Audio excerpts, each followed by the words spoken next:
Hello everyone and welcome to Sinful Gaming. I hope you're all doing well, I hope you're all staying safe, and most of all, I hope you're all fighting that war against the grey. Today's video we're going to talk getting started with Warhammer Age of Sigmar Warcry, and today we're going to take a look at the Beasts of Chaos.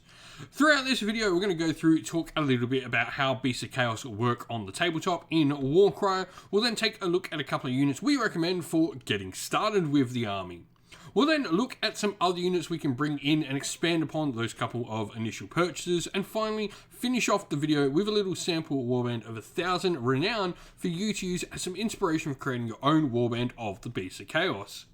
Now, before we get into any of that, you can find the rules for Warcry and indeed the Beasts of Chaos faction in the game, and all the other factions in fact, free to download on warhammercommunity.com. You can simply go to the download section of the website, go under the Warcry header, and you'll find all the downloads you need there. Now, Beasts of Chaos themselves, they are a warband that focuses on abilities that generally make its own fighters stronger with a variety of different buffs. This can also include a little bit of healing on some of the fighters as well, but generally you're going to have a lot of things that buff your own fighters up to do stuff better.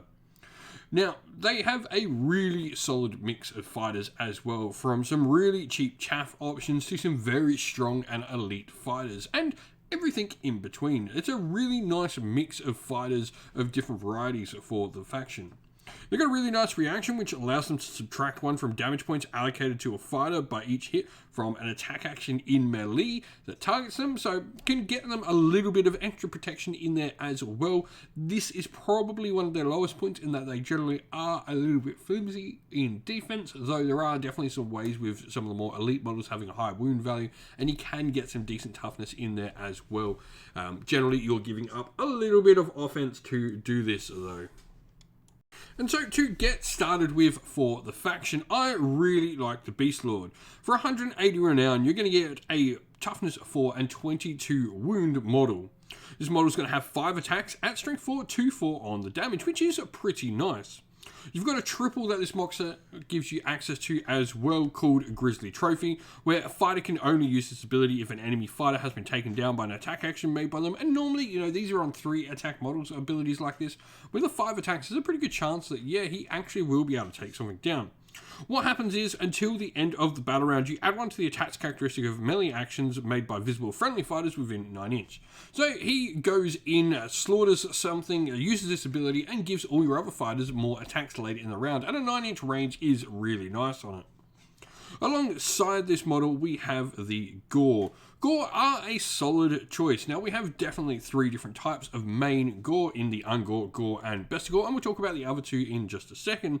But Gore are sort of your middle range, slightly better than Ungore, though not quite up to the stature of Bestigore in an offensive purpose anyway. Now, Gore have 2 different options. Weapon-wise, you can go with Gore Blade and Beast Shield. This will get you up to toughness 4 and 10 wounds, which is pretty nice. That toughness 4 and 10 wounds is a really nice place to be in Warcry, because it generally is going to result in your opponent having to throw 2 attack actions into a model to actually remove them. This makes them great objective holders, and you can also go with a pair of blades if you want. This will generate you an extra attack for 3 attacks at strength 3, 1, 3 on the damage. And you have some cool abilities you can play around with, like Brayherd Ambush, where a fighter can only use this ability in the first battle round, and the fighter makes a bonus move action equal to the number of inches to the value of this ability. And so, looking at where to go after that, and the first of these we have are the Ungore. This box set actually builds 2 different units and 3 different model types. So you can go with the Ungore with either their Ungore blades and half shields, or the Ungore gnarled short spears and half shields as well. What's going to happen with these weapons is you're going to get a little bit of extra spike damage potentially if you go with the short spears, which is my preferred option, an extra inch range and 1/4 on the damage, rather than the 1/3 on the damage if you go with the half shields. Now, you can also choose to make Ungore Raiders out of these models as well, which are a ranged option with 2 shots at strength 3, 1/3 on the damage for 90 renown. Generally though, I do prefer just the Ungore. I think the gnarled spears are the better option to go with, and they're just going to provide you with some cheaper options. They're generally going to be 5 points cheaper or 5 renown cheaper than Gore with Gore Blades and Beast Shields, but the same cost as Gore with pair of Gore Blades. Now, you can also go with Bestigor. These are 100 renown each, and they generally are going to be a bit more fighty. You've got toughness 4 base, which is nice, and 12 wounds as well, which is a really nice sort of place to be for a fighter. 3 attacks at strength 4 and 2/4 on the damage is pretty solid. They're going to be able to go in and do a decent amount of fighting.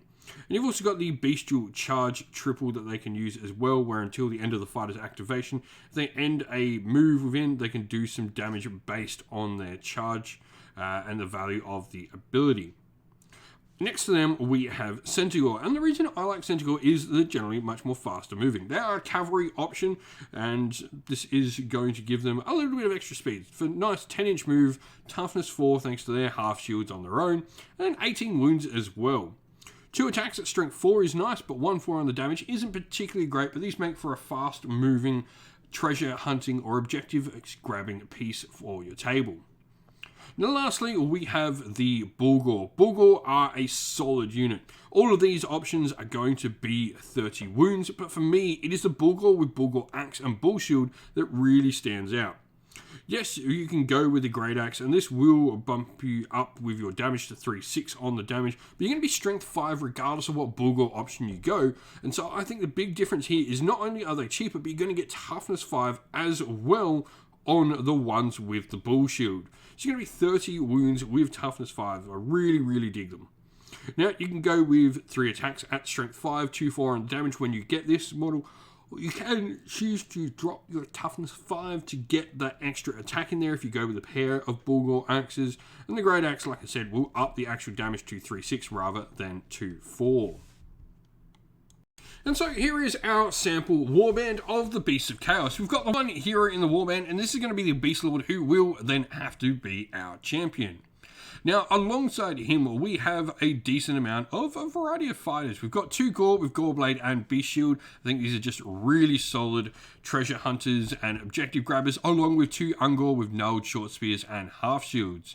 We then have a Bestigor for a little bit of extra damage. Can actually be pretty nice if it gets that extra attack from a Beast Lord. And then 2 Bulgur with Bulgur Axe and Bull Shield, and a Centaur rounding out the warband.